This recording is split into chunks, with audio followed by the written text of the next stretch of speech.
มาสบายดีทุกคนมื้อนี้มาจัดปลาแซลมอนกันเด้อ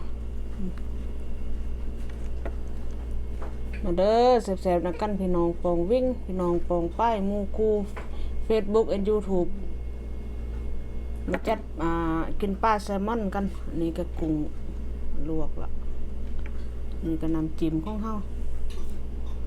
มาเด้อหมู่คู่ทั้งหลายหมดหมู่คู่ทุกคนเนี่ย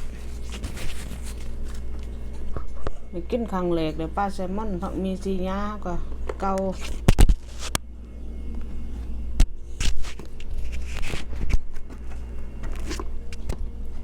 หมู่คู่บัดหมู่คู่ทุกคนเด้อมากินน้ำกัน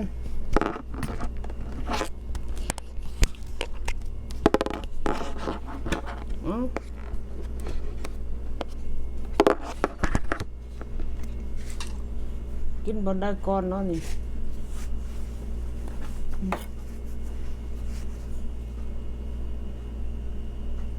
ปาดบนนี้ก่อนเนาะก่อนปาดแล้ววันปาดแหลบๆ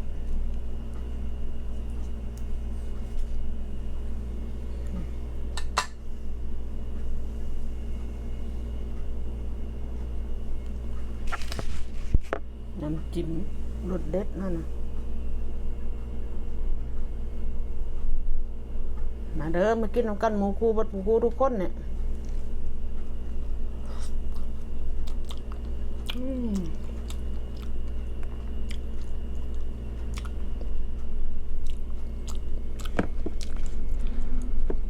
หยอดทุกคน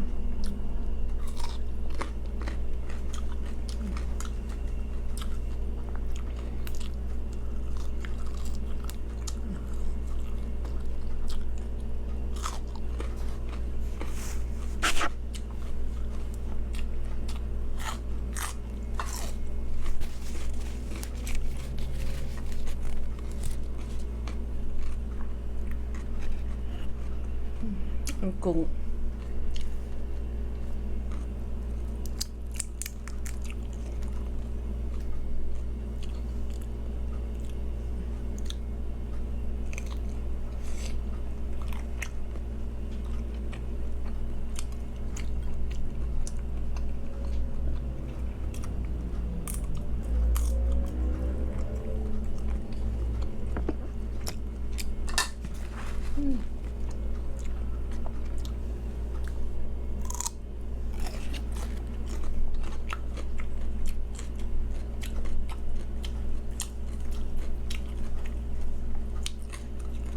ปลาแซลมอนสดๆเลยทุกคน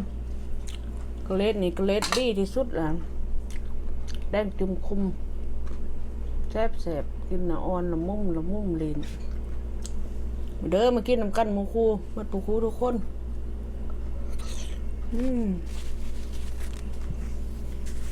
ครับ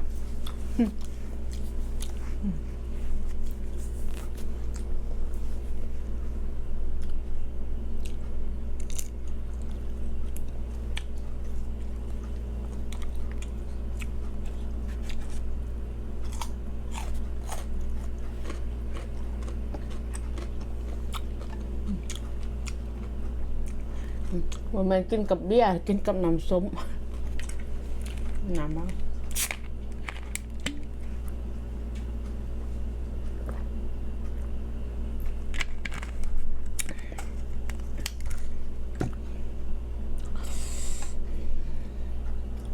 บ้านห้ามเลยแกมเบียร์เด้เนาะ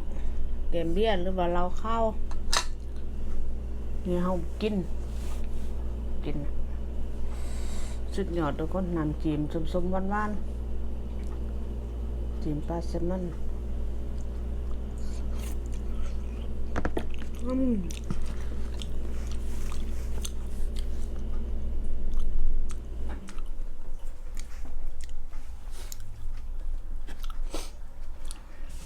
สุดยอดเด้อมากินน้ำกันทางโปเซียวเมเซียวเมืองลาวอยู่เมืองลาวทางหมู่คู่หมดปูคู่ทุกคนนี่ก็กุ้ง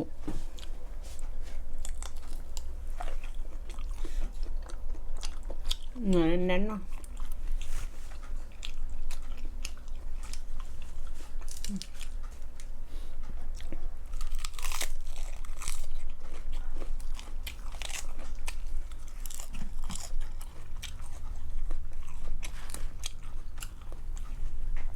น้องปองวิ่งมาปูทุกคนเนี่ยกินปลาแซลมอนเหมือนกันเลย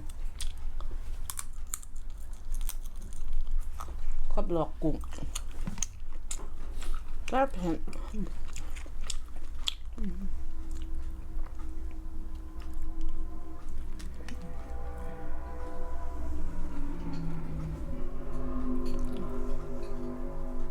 จะสดเลย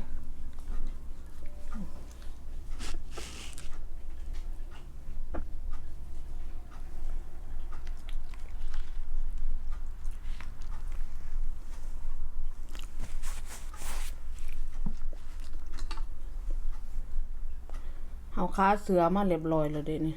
เอาน้ำสมเสสู้หรือว่าน้ำเบี้ยน้ำย่างหัวเรียบร้อยแล้วขามาเรียบร้อยแล้วคน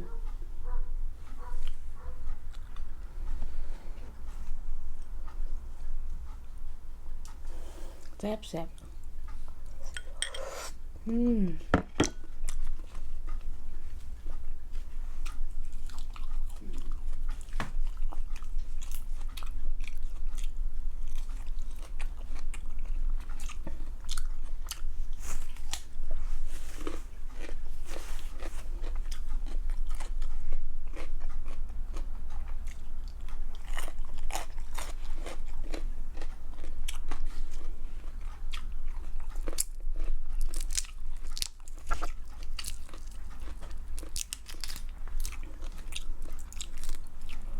หมู่คู่มัดผู้คู่ทุกคนเนาะเศร้า YouTube เลย Facebook มากินน้ำกัน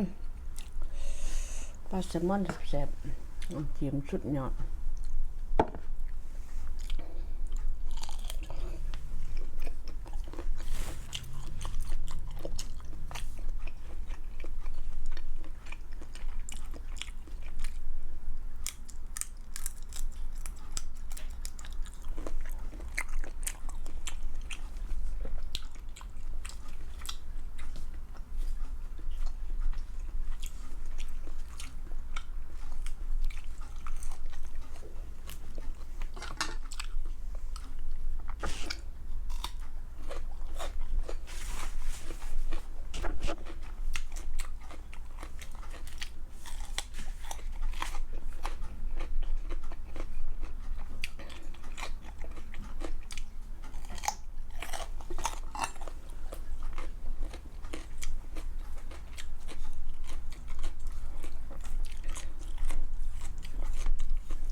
แสบไล่ปากบ่ออกเลยคน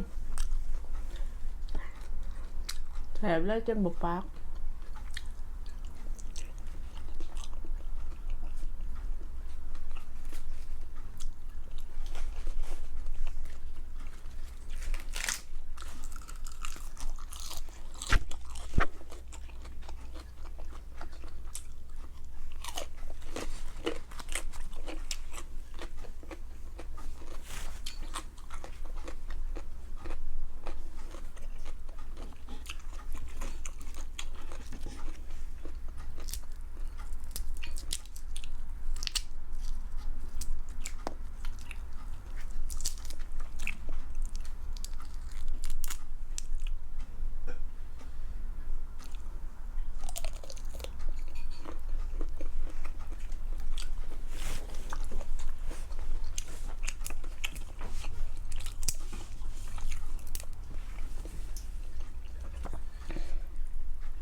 โอเคสำหรับคลิปนี้ก็ลาไปก่อนนะทุกคนถ้ามักก็อย่าลืมกดไลค์กดติดตามมาเด้อทางหมู่กูทางไลน์คลิปนี้ก็ลาไปก่อนนะบาย